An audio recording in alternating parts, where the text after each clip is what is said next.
ये तस्वीरें, एक्सक्लूसिव तस्वीरें, सायरन की आवाज सुनिए।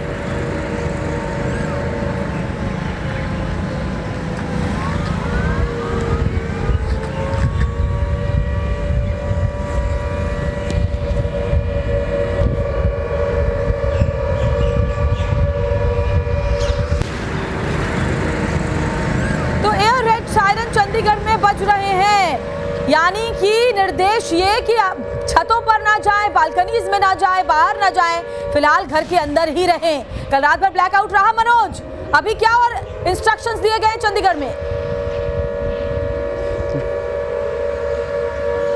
देखिए, बिल्कुल वार्निंग जारी कर दी गई है। एयरफोर्स ने चंडीगढ़ प्रशासन को ये जानकारी दी है कि हवाई हमला चंडीगढ़ पर हो सकता है कभी भी, इसीलिए सायरन बजा दिए गए हैं। लोगों से कहा जा रहा है, अपील की जा रही है कि अपने घरों के अंदर रहें और घरों में भी खिड़कियों के पास ना जाएं, बालकनीज में ना जाएं, छतों पर ना जाएं। घर के अंदर का मतलब घर के अंदर रहना है, बाहर नहीं निकलना है, इस तरह की वार्निंग दी गई है।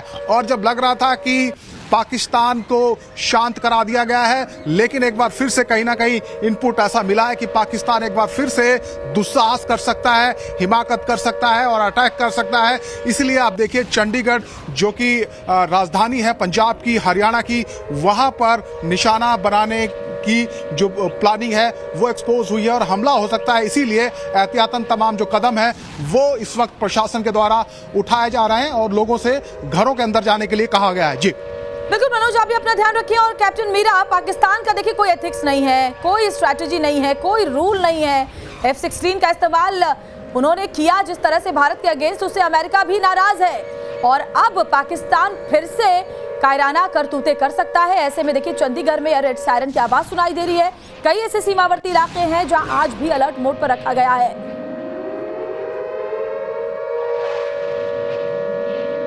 कि जब अमेरिका ने पाकिस्तान को F-16 दिया था, उसमें बहुत क्लियर एग्रीमेंट थे कि बिकॉज ऑफ एंड यूजर जो भी है, हम उसको भारत के खिलाफ पाकिस्तान यूज नहीं कर सकता है। क्लियर इंस्ट्रक्शंस थे और साथ में ये भी कहा गया था कि ये जो F-16 दिए गए हैं वो एंटी टेररिज्म फॉर अफगानिस्तान के लिए। लेकिन यहाँ पे परिस्थिति ऐसी है कि पाकिस्तान खुद टेररिज्म कर रहा है, उसके लिए यूज दिए थे। और 2019 में जब उसने उपयोग किया था पाकिस्तान ने F-16 को, तब कैसे तैसे करके यूएस थोड़ा शांत रहा था। लेकिन उस एग्रीमेंट में ये क्लॉज भी बहुत क्लियर है कि यदि पाकिस्तान ने भारत के खिलाफ कोई जंग के रूप में अगर इसको यूज किया तो सभी एग्रीमेंट रद्द हो जाएंगे। कोई स्पेयर पार्ट्स, कोई मेंटेनेंस, कोई कॉन्ट्रैक्ट जो है वो लागू नहीं रहेगा। और ऐसे में अभी तो हमने F-16 उनके गिरा ही दिए। अगर MiG-21 से विंग कमांडर नाव ग्रुप कैप्टन अभिनंदन तब कर सकते हैं और इस बार भी हुआ है। उसके पास एज सच कम है F-16 की फ्लीट, अब उसमें और ज्यादा जो है कमी हो रही है। पाकिस्तान बहुत जल्दी इसको समझना चाहिए। अभी उसके पास, जैसे सर भी बता रहे थे, मुश्किल से 4 दिन का एमिनेशन बचा हुआ था, जिसमें से 2 दिन अब निकल चुके हैं। अब हमें पता है कि जब हमारा, मैं कल रात को भी टाइम्स ऑफ नवभारत पे ये चीज श्वेता जी बता रही थी कि आर्मी जो है वो ब्लिट्जक्रिग स्पीड से आगे बढ़ रही है। आर्म फोर्सेस, हमारे भारतीय आर्म फोर्सेस जो ब्लिट्जक्रिग स्पीड से मतलब लाइटनिंग स्पीड जो होती है उससे हम आगे बढ़ रहे हैं। और ये जो हमारी रफ्तार है, यही पाकिस्तान के लिए बहुत बड़ा जो है उसका प्रॉब्लम क्रिएट कर रही है। साथ में, क्योंकि अभी आपने चंडीगढ़ की ये जो तस्वीर दिखाई और सायरन सुनाया, मैं केवल दर्शकों को ये कहना चाहती हूँ आपके माध्यम से कि भारतीय सेना तो अपने मोर्चों पे अड़िग है और भारत और हमारी रक्षा कर रही है, लेकिन अंदर रह के नागरिक के रूप में हमें सतर्क रहना है और हमारी जो भी बहुत जिम्मेदारी से रहना है। बिल्कुल आप सही कह रही हैं, सतर्क रहना है, अलर्ट रहना है, साथ ही जिम्मेदारी से भी रहना आज हर देशवासी को है। और देखिए, एक के बाद एक तमाम जो बड़ी खबरें हैं वो सामने आ रही है। बॉर्डर फ्रंट पर हमारे तमाम सहयोगी भी मौजूद है। बॉर्डर एरिया से हर खबर आप तक सबसे पहले टाइम्स ऑफ नवभारत पहुंचा रहा है। 24 घंटे की नॉन स्टॉप कवरेज और हर खबर सबसे पहले हम आपको बता रहे हैं। कर्नल उत्कर्ष, इंतजार करना होगा एमईए की प्रेस कॉन्फ्रेंस का, जिसमें कई बातें साफ होंगी। पता चलेगा कि पाकिस्तान ने क्या किया, हमने कैसे जवाब दिया। और हैरानी की बात है कि सिविलियंस को पाकिस्तान ऐसे टारगेट कर रहा है। आप देखिए, एयरपोर्ट हो, रिहायशी इलाके हो, स्कूल कॉलेज हो, ऐसी जगहों को टारगेट करना पाकिस्तान क्या दिखाना चाहता है? पाकिस्तान का ये रिकॉर्ड रहा है और यहाँ माफ पर कीजिए सर, बस एक सेकंड के लिए आपको रुकूंगी, एक बड़ी खबर बता देती हूँ, उसके बाद मैं लौटती हूँ। तो देखिए, पीओके की तत्तापानी खोईरत्ता में जवाबी एक्शन हुआ है। नकियाल सेक्टर में भी बड़े पैमाने पर पलटवार किया गया है। पीओके के अस्पतालों में इमरजेंसी का ऐलान कर दिया गया है। ये बड़ी खबर, कोटली में भारतीय सेना का भीषण जवाबी हमला। अपनी बात पूरी करें।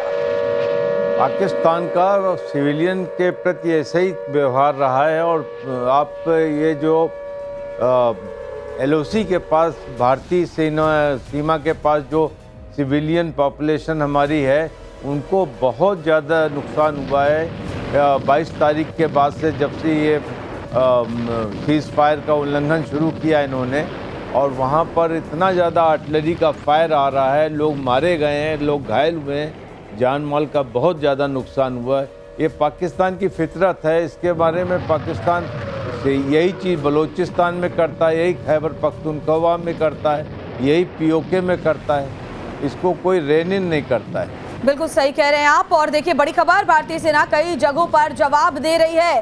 कई मोर्चों पर पाकिस्तान के अंदर घुसकर हिंदुस्तान ने जो हमले किए हैं, उसके बाद पाकिस्तान की आंख खुल जानी चाहिए।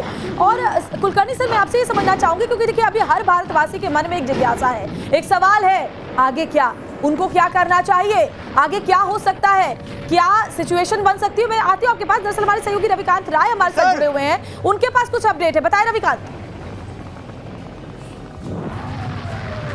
रविकांत, दिखाइए तस्वीर। देखिए श्वेता, इस वक्त मैं केंद्रीय रक्षा मंत्री राजनाथ सिंह के आवास पर हूं और देखिए जो राजनाथ सिंह का काफिला है वो उनके आवास के ठीक बाहर लग चुका है। यानी किसी भी वक्त जो है डिफेंस मिनिस्टर राजनाथ सिंह अपने आवास से निकल सकते हैं और वो यहां से निकलकर सीधे साउथ ब्लॉक जाएंगे, जहां पर तीनों सेनाओं के चीफ ऑलरेडी मौजूद हैं, CDS मौजूद हैं और वहां पर हाई लेवल सिक्योरिटी मीटिंग जो है वो राजनाथ सिंह चेयर करने वाले हैं। और further course of action India की तरफ से क्या होगा, वो सारी स्ट्रैटेजी जो है वो साउथ ब्लॉक में तैयार की जाएगी। डिफेंस मिनिस्टर राजनाथ सिंह का ये अकबर रोड स्थित आवास है।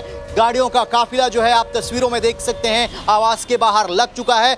10 बजे का आधिकारिक समय दिया गया है जहां पर राजनाथ सिंह पहुंचेंगे और ये बेहद महत्वपूर्ण बैठक होने जा रही है। और उसके बाद जब राजनाथ सिंह इस बैठक को खत्म करके निकलेंगे तो संभावना इस बात की है श्वेता कि वो प्रधानमंत्री आवास पहुंचेंगे, जहां पर प्राइम मिनिस्टर के साथ बैठक हो सकती है।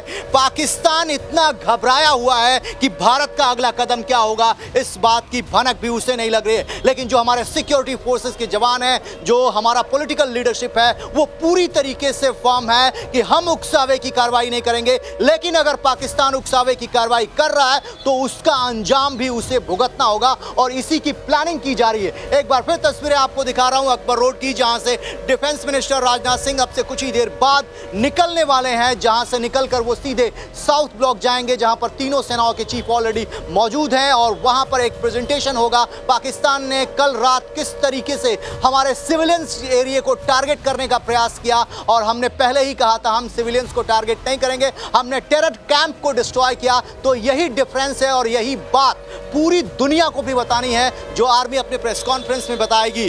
तो आज पूरा घटनाक्रम श्वेता बहुत तेजी से बदल रहा है और पल पल की खबर जो है वो हम उस पर नजर बनाए हुए हैं। और ये बैठक जो साउथ ब्लॉक में होगी वो बेहद महत्वपूर्ण है, जहां पर तीनों सेनाओं के चीफ रहेंगे, CDS मौजूद रहेंगे और उनकी ब्रीफिंग जो है वो राजनाथ सिंह लेंगे। और उसके बाद बताई यही जा रहा है कि संभवतः उसके बाद प्रधानमंत्री आवास पर बड़ी बैठक होने जा रही है। तो राजनाथ सिंह अब से कुछ ही देर बाद यहां से निकलने वाले हैं।